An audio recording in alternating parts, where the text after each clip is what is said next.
Jimmy ഇവിടെ വരെ എത്തിയുള്ളൂ. എല്ലാവരും ഒന്ന് വേഗം റെഡിയാവാൻ നോക്ക്. ഇങ്ങനെ പോയി 5 കളി പോയിട്ട് ഒരു കളി കളിക്കാൻ നോക്കില്ല. എന്റെ ചേട്ടാ തുടക്കം തന്നെ 5 കളി എന്നൊക്കെ പറഞ്ഞാൽ വലിയ ബുദ്ധിമുട്ടുള്ള കാര്യമാണ്. നീ തന്നെയല്ലേ എന്റെ അടുത്ത് 5 കളി കളിച്ചോളാം എന്ന് പറഞ്ഞത്? പറഞ്ഞതൊക്കെ ശരിയാ. എന്റെ പൊന്നു മക്കളൊന്ന് റെഡിയാവാൻ നോക്ക്. ഞാൻ പോയി അനൗൺസ് ചെയ്യും. അയ്യോ ചേട്ടാ, ഈ അനൗൺസ്മെന്റ് ഒക്കെ ഞങ്ങൾ ആരെങ്കിലും ചെയ്താൽ പോരെ? അതെന്താ ഞാൻ പറഞ്ഞ കേക്കിൽ?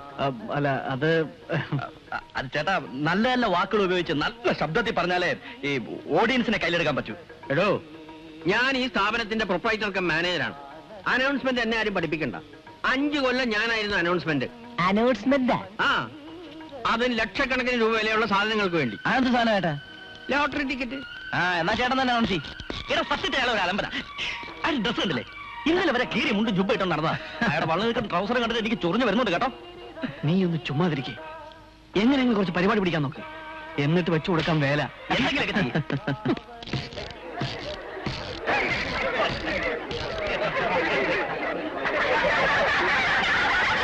പ്രിയപ്പെട്ട നാട്ടുകാരെ, തൊഴിലാളി സുഹൃത്തുക്കളെ, അമ്മമാരെ, പെങ്ങന്മാരെ, സഹോദരന്മാരെ, സഹോദരിമാരെ, മരുമക്കളെ, ഇന്നാണ് നിങ്ങളേവരും ആകാംക്ഷയോടെ കാത്തിരുന്ന ആ സുദിനം ഇന്നാണ്. ലോട്ടറിയുടെ അനൗൺസ്മെന്റ് കേട്ടാ? കൊച്ചിയുടെ എന്തെങ്കിലും ആവട്ടെ, ഇങ്ങനെ പോയാൽ ഒരു ദിവസം 5 കളി വെച്ച് കളിച്ചു തന്നെ. യുവദർശനയുടെ പരിപാടി ആസ്വദിക്കാൻ പുറത്തു നിൽക്കുന്ന മഹാന്മാരും മഹതിമാരും അശേഷം മടിക്കാതെ അകത്തേക്ക് വരിക. വേണ്ട, പ്രോഗ്രാം തുടങ്ങിയെന്നാ തോന്നുന്നത്. നമ്മൾ വിചാരിച്ച പോലെയല്ല, നല്ല ഓഡിയൻസ് ഉള്ള ലക്ഷണമാണ് കാണുന്നത്. ചിലപ്പോ പ്രോഗ്രാം കഴിഞ്ഞാണോ? അങ്ങനെ പിന്നെ കൂലി കേൾക്കണ്ടേ? സംഗീത കച്ചേരി കേൾക്കാത്തവർ നമുക്കിടയിൽ ചുരുക്കമായി. വാദ്യോപകരണങ്ങളില്ലാതെ വാദ്യോപകരണങ്ങളുടെ ശബ്ദം നൽകി ഒരു സംഗീത കച്ചേരി ഞങ്ങളിവിടെ അവതരിപ്പിക്കുകയാണ്. വാദാപി ഗണപതിം ഭജേ വാദാപി ഗണപതിം ഭജേ വാദാപി ഗണപതിം ഭജേ വാരണ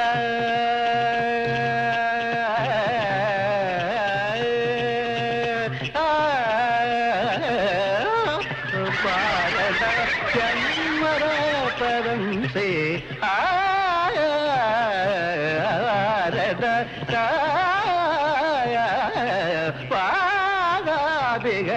പദേ ഭജേ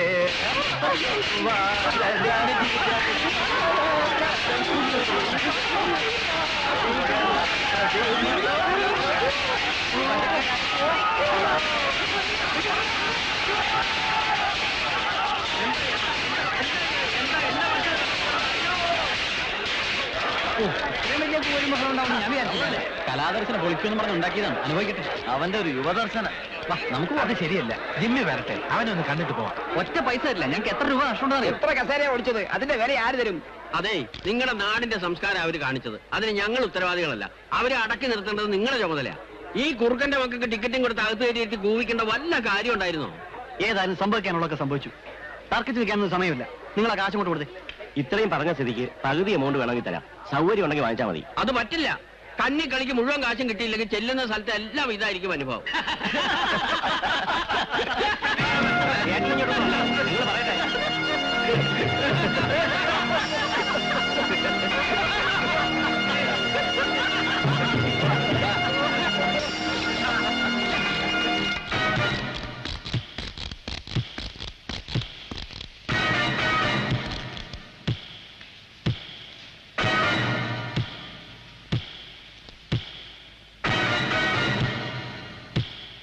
എന്തിനാടാ ജിമ്മി? നമ്മുടെ പേരും കൂടെ നീ കളയല്ല. നീ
അവരുടെ പ്രോഗ്രാം നടക്കുന്നിടത്ത് പോകാൻ നിങ്ങളോട് ആരാ പറഞ്ഞേ?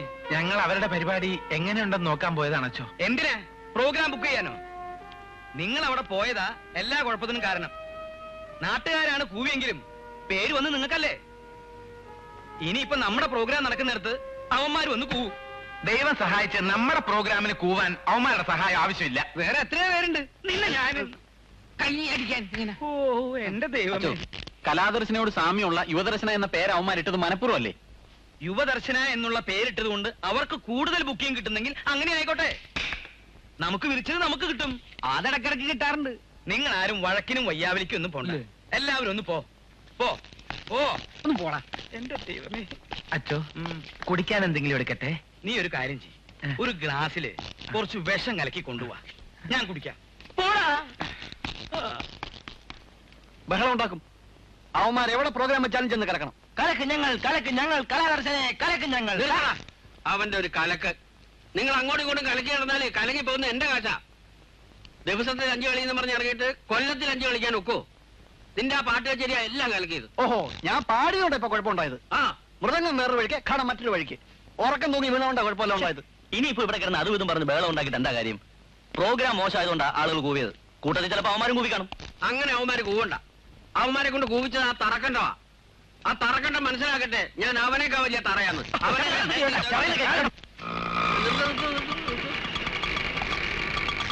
ചേട്ടാ, വെയിറ്റ് ചെയ്യാൻ പറ്റില്ല. തന്നോട് ആര് പറഞ്ഞോ വെയിറ്റ് ചെയ്യാൻ? ഞാൻ മടങ്ങി വരുന്നവരെ താനോട് കാത്തു നിന്നാ മതി.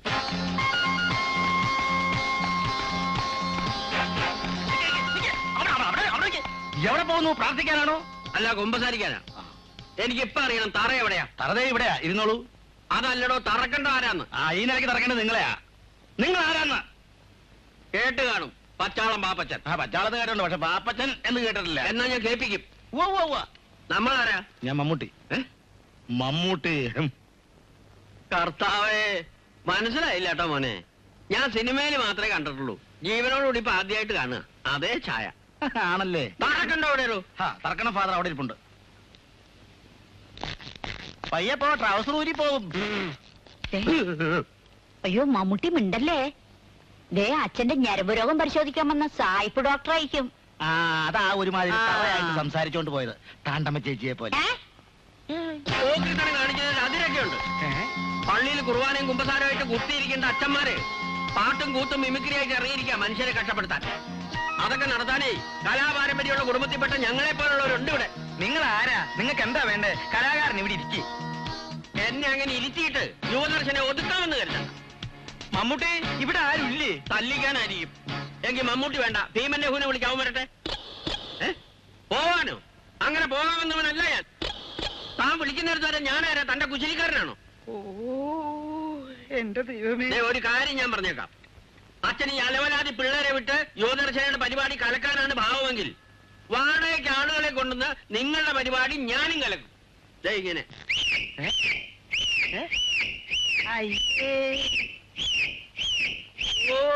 ഇനിയുണ്ട് വേറെ. അപ്പൊ നിങ്ങളാണ് യുവദർശനയുടെ ആള്? അതെ, ഞാനാണ് ഇതിന്റെ proprietor cum manager Pachalam Pappachan. നിങ്ങൾ എന്തുദ്ദേശത്തോടെയാണ് ഇങ്ങോട്ട് വന്നത്? എന്നെ തല്ലാനാണോ? വേണ്ടി വന്നാൽ അതിന് ഞാൻ മടിക്കില്ല. താൻ ആരടോ? തറ. വേറൊരു തറയായതുകൊണ്ടല്ലേ താൻ ഈ തറപ്പണികളൊക്കെ ചെയ്തത്. പച്ചാളം പാപ്പച്ചന്റെ പച്ചയായ രൂപം താൻ കാണാൻ പോകുന്നതേ ഉള്ളൂ. താൻ എന്താ വിചാരിച്ചേ? ഒരു പരിധി വരെ എനിക്ക് അച്ഛനായിട്ടിരിക്കാൻ പറ്റൂ. താൻ തറയാണെങ്കിലേ ഞാൻ അടിത്തറയാ. കുറെ നേരം തുടങ്ങിയിട്ട് ഒരു വള്ളിയിലേക്ക് ഇട്ടിട്ടുണ്ട് വലിയ അളവ്. നിന്നെ ശരീരം എന്താ എന്ത് വെച്ചോ? മമ്മൂട്ടി അച്ചോ, ഞാനൊരു കാര്യം പറഞ്ഞാൽ താൻ ആരോടെങ്കിലും പറയോ? പറയൂ അച്ചോ. ഓ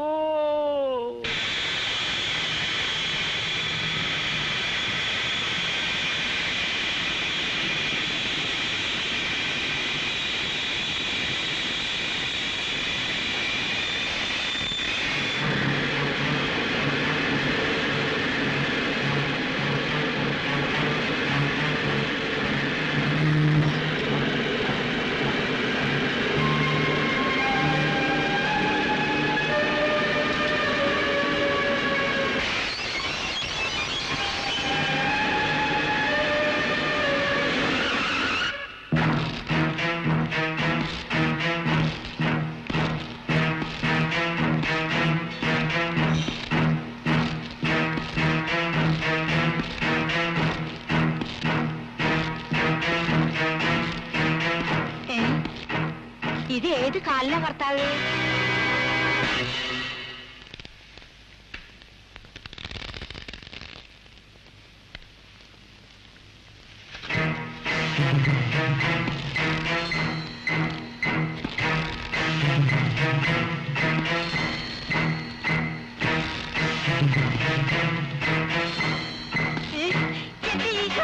എവിടെയാ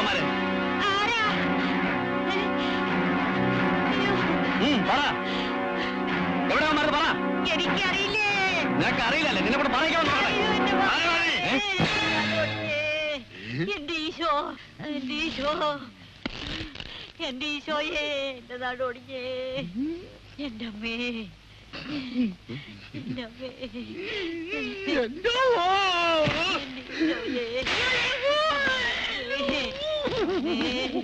എന്റെ ഈശോ, എന്റെ നാടോടിഞ്ഞേ. അയ്യോ,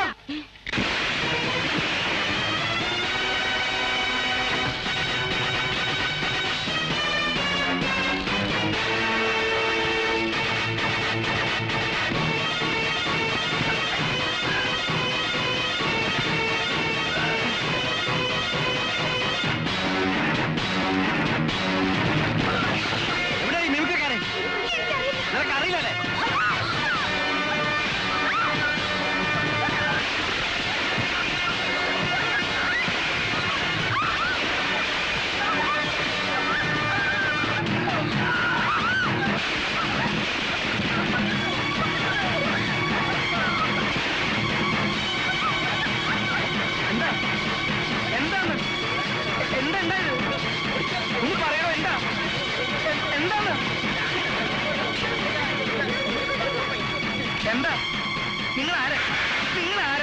കാസർഗോഡ് കാദർ ബായിയുടെ മകൻ കാസിം ബായ്. എന്റെ കർത്താവേ, ഞാനിതാ പോണേ. അച്ഛൻ അങ്ങനെ അങ്ങ് പോവാൻ സമ്മതിക്കില്ല അച്ഛോ.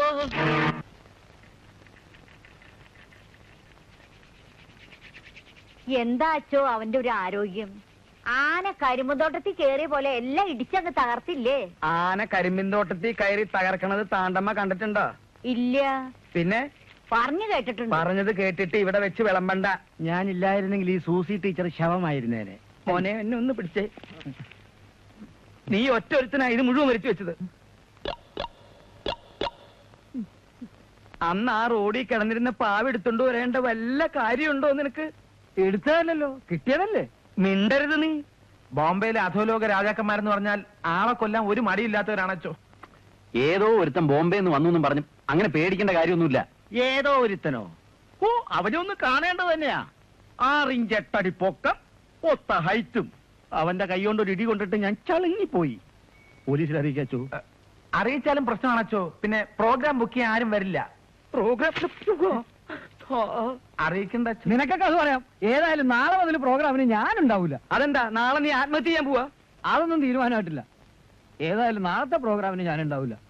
നാളെ എനിക്ക് പനിയായിരിക്കും. നീ ഒന്നുകൊണ്ട് പേടിക്കണ്ട നിസാമേ. കാസിം ബായുടെ എഴുതിയുള്ളുമ്പോ എല്ലാം ശരിയായിക്കോളും. എന്റെ കർത്താവേ, എങ്ങനെയുണ്ട് ഒരു ജന്മം?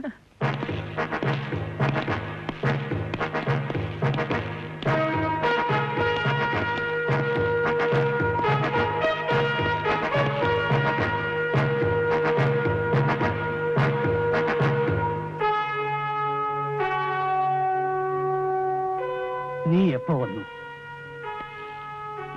ഞാൻ വരുന്ന വഴിയാ. നിന്നോട് വരണ്ടെന്ന് പറയാൻ നമ്മൾ ഷൗക്കത്തേലോട് പറഞ്ഞിരുന്നല്ലോ. ഓനൊന്നും പറഞ്ഞില്ലേ? പറഞ്ഞു. ബാപ്പയെ ജയിലിലാക്കിയവർ പുറത്ത് തമാശയും കാണിച്ച് സൂക്ഷിച്ചു നടക്കുന്നത് കണ്ട് ഞാൻ വെറുതെ ഇരിക്കണമെന്നാണോ ബാപ്പ പറയുന്നത്? ഏതായാലും നമ്മൾ ഇതിനകത്തായി. 5 കൊല്ലമെന്ന് പറയുന്നത് നാളെ പോയി മറ്റന്നാൾ കഴി. ഞമ്മക്കിവിടെ പരമാനന്ദ സുഖവാ. ഗോതമ്പിന്റെ ഉണ്ട സ്ഥിരമായി കഴിക്കുന്നതുകൊണ്ട് ഇപ്പൊ ഷുഗർ ഒട്ടുമില്ല. ഇറച്ചിയും മുട്ടയും വല്ലപ്പോഴും ഒക്കെ കഴിക്കുന്നതുകൊണ്ട് കൊളസ്ട്രോളും ഇല്ല. അല്ലറ ഇല്ലറ പണിയെടുക്കുന്നതുകൊണ്ട് പ്രഷറും ഇല്ല. കിടക്കുമേ കിടക്കാത്തതുകൊണ്ട് നടുവേദനയില്ല. പിന്നെ ആൾ കൂടെ ഉള്ളത് കൊതുകിന്റെ ശല്യമാണ്. അതിനിപ്പോ ഒരു സാധനം ഉണ്ടല്ലോ. എന്താണ് അതിന്റെ പേര്? ഓ, ഞമ്മന്റെ നാക്കിന്റെ തുമ്പത്തിരിക്കുന്നു. ഈ വലിയ വലിയ ആൾക്കാർ കിടക്കാൻ നേരത്ത് പറയുന്ന ഒരു ഭാഷയുണ്ടല്ലോ. എന്താണ് സാറന്മാരെ? Good night. ആ സാധനം തന്നെ. അതുള്ളതുകൊണ്ട് കൊതുക് കടിയില്ല. അതുകൊണ്ട് നീ നമ്മുടെ കാര്യം വിട്. നാളെ തന്നെ നീ ബോംബെക്ക് പോക്കൂ. അപ്പോ പിന്തിരിപ്പിക്കാൻ തന്നെയാണ് ബാപ്പയുടെ ശ്രമം. ഇല്ല ബാപ്പ, കാസർഗോഡ് കാദർബായിയുടെ മകൻ കാസിം ഒരു തീരുമാനമെടുത്താൽ അത് നടത്താതിരിക്കില്ലെന്ന് ബാപ്പയ്ക്ക് അറിയാമല്ലോ. ആ മിമിക്രിക്കാരെ കാണാതെ ഞാൻ തിരിച്ചു പോവില്ല. ഇങ്ങനെയുള്ള ബിസിനസ് വേണ്ടാന്ന് ഞാൻ എത്ര കാലായി ബാപ്പയോട് പറയണ. നീ ബോംബെ ചെന്ന് ചരക്കയക്കാൻ തുടങ്ങിയതാ വീണ്ടും ഈ കുഴപ്പത്തിന് കാരണം. ഉമ്മ വിചാരിക്കുന്നത് പോലെ അത്ര മോശം ബിസിനസ് ഒന്നും അല്ല ഇത്. വെറും കാലിച്ചാക്ക് കച്ചവടക്കാരനായിരുന്ന ബാപ്പ ഈ നാട്ടുകാർ ബഹുമാനിക്കുന്ന കാസർഗോഡ് കാദർബായി ആയത് ഈ ബിസിനസ് കൊണ്ടാ. വെറും കാലിച്ചാക്ക് കച്ചവടക്കാരനായിരുന്നെങ്കിൽ ലക്ഷക്കണക്കിന് രൂപ മുടക്കി ഉമ്മയെ അമേരിക്ക കൊണ്ടുപോയി ട്രീറ്റ്മെന്റ് നടത്താൻ പറ്റുമായിരുന്നോ? പണം ഉണ്ടായിട്ട് എന്താ കാര്യം? സുഖമില്ലാത്ത ബാപ്പ ജയിലിൽ കിടക്കണ കാര്യം നീ ഒന്ന് ഓർത്തു നോക്കിയേ. ഇനി കൂടുതലൊന്നും ബാപ്പ ജയിലിൽ കിടക്കേണ്ടി വരില്ലുമ്മ. ഏതായാലും നമ്മുടെ എല്ലാം ഫോട്ടോ കാസിംബായുടെ കയ്യിലുള്ള സ്ഥിതിക്ക് അയക്ക് നമ്മളെ പിടിക്കാൻ ബുദ്ധിമുട്ടൊന്നും ഉണ്ടാവില്ല. ഞാനൊന്ന് തീരുമാനിച്ചു. മലപ്പുറത്ത് നമ്മുടെ വീട്ടിൽ പോകല്ലേ? അല്ല, എന്റെ തലയെ മുട്ടയടിച്ച് മീശാൻ പഠിക്കും. അപ്പൊ പിന്നെ എന്നാരും തിരിച്ചറിയൂലല്ലോ. ഞങ്ങളും ഒന്ന് തീരുമാനിച്ചു. പൊട്ടടിക്കാനാ? അല്ല, നിന്നെ പിടിച്ചുകൊണ്ടായ കാസിംബായുടെ കൈ കൊടുത്തുള്ള വിവരവും പറഞ്ഞ് ഞങ്ങളുടെ തടി തപ്പാൻ. നിങ്ങളിങ്ങനെ തമാശയും പറഞ്ഞോണ്ടിരിക്കാതെ അയാളിൽ നിന്ന് രക്ഷപ്പെടാനുള്ള വല്ല മാർഗം ഉണ്ടെന്ന് ആലോചിക്കേ. ഒരു വഴിയുണ്ട്. വല്ല മന്ത്രവാദിനും വീട്ടിൽ പോകാനായിരിക്കും. ആക്കല്ലേ ഒരിക്കലും ഒരു അബദ്ധം പറ്റി നീ പറ്റീന്ന് പറഞ്ഞാൽ മതി, അബദ്ധമായിരിക്കും. മതിയാക്ക്. ഞാനൊരു വഴി പറയാം. കൊണ്ടോട്ടിയിൽ എന്റെ കൊച്ചാപ്പന്റെ ഒരു അസ്മാതി ഉണ്ട്. ഇലക്ട്രിക് ഹംസ ഭയങ്കര ദാതയാണ്. 7 കൊലപാതകങ്ങൾ നടത്തിയിട്ടുള്ള ആളാണ്. എടാ ദാ പഠിക്കാതെ പോടാ. പടച്ചോനാണ് നേര്. സത്യം, ഇങ്ങനെയുള്ള സന്ദർഭങ്ങളിൽ ഞാൻ നുണ പറയുന്നു തോന്നണ്ട.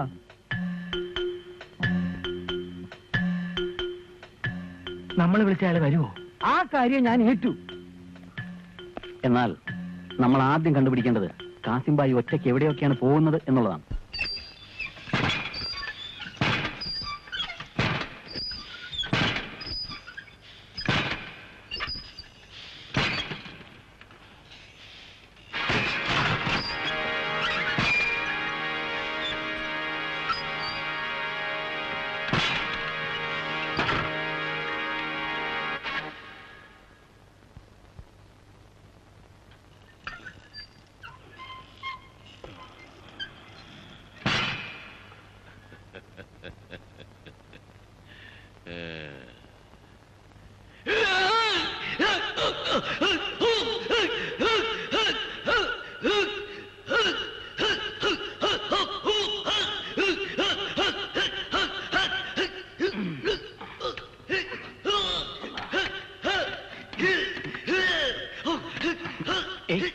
എന്താണ്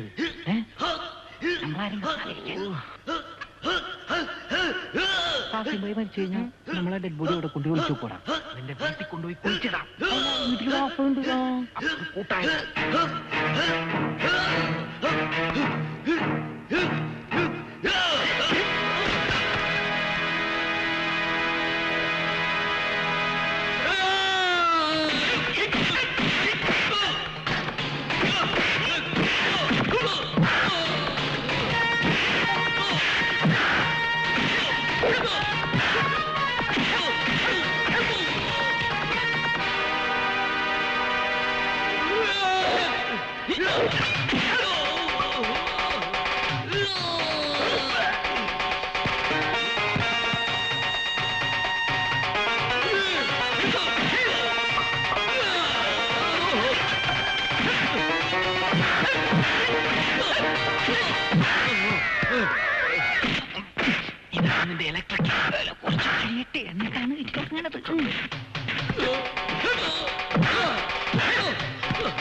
കണ്ണടക്കി.